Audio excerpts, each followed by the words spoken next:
Anthropic came out with a research report researching a bunch of different industries and how AI has been adopted in all those industries. And AI can theoretically handle 70 to 80% of all the tasks in management, legal, and healthcare. But real world usage sits at about 30%. And that's a 50-point gap in the biggest untapped opportunity in the market right now. We are going to show what this looks like and why it hasn't closed yet.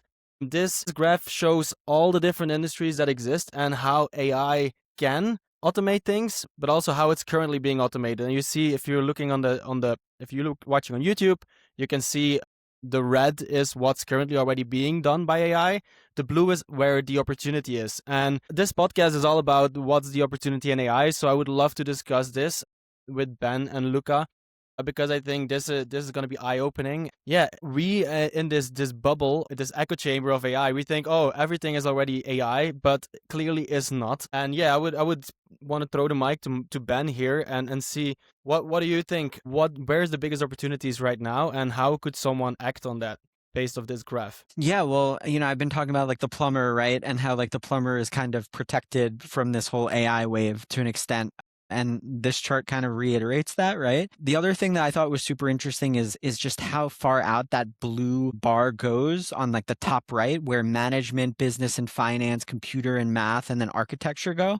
Right. So basically Anthropic, they're huge into coding. They've made a ton of progress there. And I think they're kind of validating like what their models are already able to do, which is essentially automate a lot of the tasks in this part of society. But also it really does show kind of just how far left we have to go. And that does come down to like adoption, right? Because I do wonder kind of, this is their theoretical AI coverage, but theoretical stuff, right? Like how does that actually play out in terms of like practicality? And I don't know, like if for instance, computer and math were only 40% of the way there from where we could be from AI automation, like where does that leave us? And then the other thing that was kind of interesting was just like management. Like it kind of talked about how much more is left to be done on the management side, which I totally agree, right? Like to me, it does feel like whether it's workplace reviews and like kind of seeing who's performing well or who's not, like to me, AI would be able to do that really well. And you could see like that, to me, the gap is the biggest probably between where management can go and where management currently is on this chart. Yeah. Since we are like using Claude Code and all these coding tools every day basically, and it's so powerful, and we're leaving it all to the agents to build stuff, I'm surprised that computer and math indeed is only like 30% there, and that there is still so much room to grow for all these other industries. Like we're really just touching the surface. Luca, what surprised you most on this one?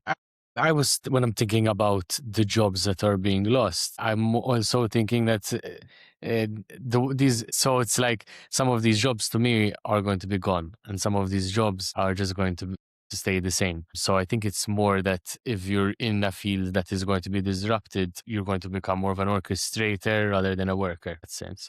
So I think if you're in legal or management or business and finance, or architecture, I don't think your job is going to disappear. I think those are very protected industries that are highly regulated, and it's going to take a long time before we can get over bureaucracy of being a warranted lawyer or warranted architect. So I just think those industries are going to change, but doesn't mean they're going to disappear. Mm-hmm. And let's be honest, like law and architecture and permitting, these are processes that they are super slow and efficient. Nobody likes them.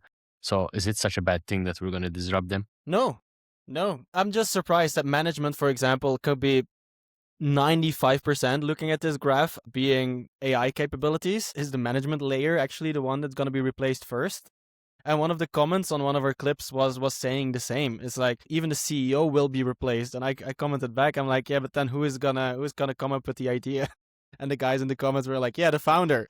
So is it like the founder comes up with the idea and then hires someone who can handle the agents and let the agents manage it? Yeah, I think even I used to think that maybe that entrepreneurs are special and they won't be disrupted, but now I don't think that anymore. I think AI is going to be even better than us at spotting opportunities and coming up with creative solutions to fill up market opportunities, market gaps. And yeah, again, it doesn't mean that there won't be entrepreneurs, but if you're an entrepreneur, you need to become a mega orchestrator to compete. There's no way you're going to compete in that if you don't adapt to the new world. But again, we've seen these huge shifts in business before. If you didn't adapt to digital marketing, you were left behind. And now it's adapting your business to AI infrastructure and AI agents and not scaling your business in new ways. Yeah, that's how I see it. Do you think the biggest opportunities are in the sectors where AI can be applied mainly, or in the ones where it's actually closer to the center of the circle? I was thinking the same thing. Yeah, it's a good question. Like, which one is the biggest opportunity? Is it the delta between the two, or is that just kind of like a short-term thing and then those will be replaced? I still do think it is the delta, right? Like, I mean, let's go down the line, like computer and math. If you wanted to build like a kind of a dev shop where you were building software products for people, there's huge opportunity there, right? Architecture side as well. I mean, imagine like a contractor who understands architecture, can kind of leverage AI for outreach. Like, they're going to be able to bring on clients that they probably could have never done before because they would have needed like a whole team to work on that stuff. So to me, like, at least in like the short to medium term, like if I were like a recent graduate, I would be going after like, okay, where's the biggest delta? Obviously management, you can't just become a manager right from the start, but everything else, like that's where I would be looking. And I think this is also probably indicative of where like VC money is going, right? Like legal, kind of like obviously computer tech startups, always like highest funded stuff. Finance, fintech is always like a pretty highly tech, invested sector. So yeah, to me, it's like go where there's a huge delta between where the red line is and where the blue line is. I was surprised to see transportation as one not having a theoretical capability at all or observable for that point. Yeah, you need the fully autonomous transportation and everything to make that work, I guess. Yeah, but isn't that theoretical capability, right? So it should be there, and then there is observed usage of it too. But is this graph only referring to Claude then, not so. AI in general? Yeah, I think so. It says this figure shows the share of job tasks that LLMs could theoretically perform, right? So. Yeah.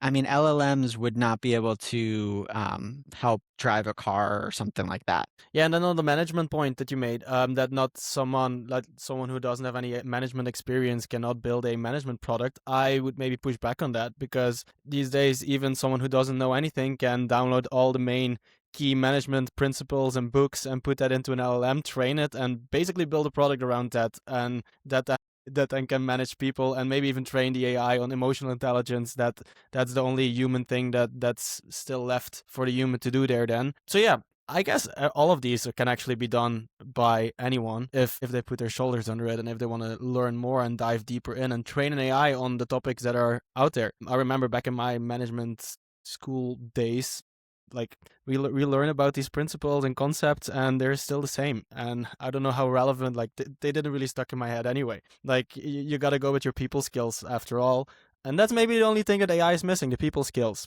Maybe it's also getting very good at that. Yeah. The coverage gap. Why are the industries with the most to gain from AI the slowest to adopt it?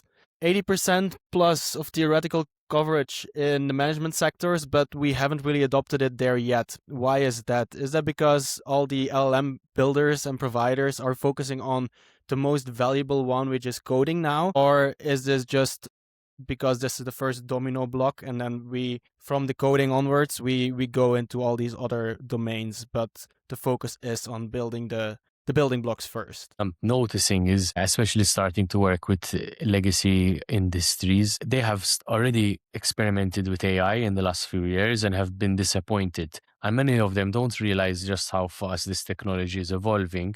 So they think that a failed demo from a startup 2 years ago means that this technology won't work for them. When we look at how much better it's become, the risk of hallucinations keeps going down.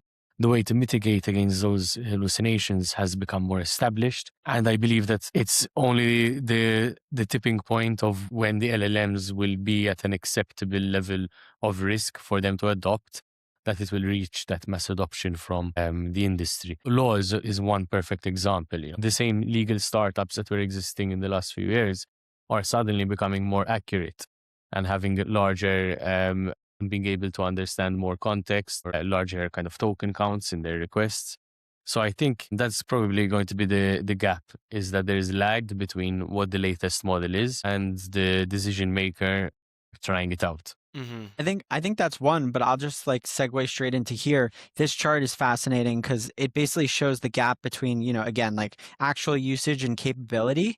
And really, like a lot of this comes down to like, what are the risks associated with adopting the AI technology in these different fields, right? So if we're going down the line, like management, you know, yes, there's like change management, but it's not a technology. That's not super relevant. But legal, for instance, one hallucinated citation can lead to a license that's revoked, whereas in healthcare, one hallucinated dosage could lead to malpractice.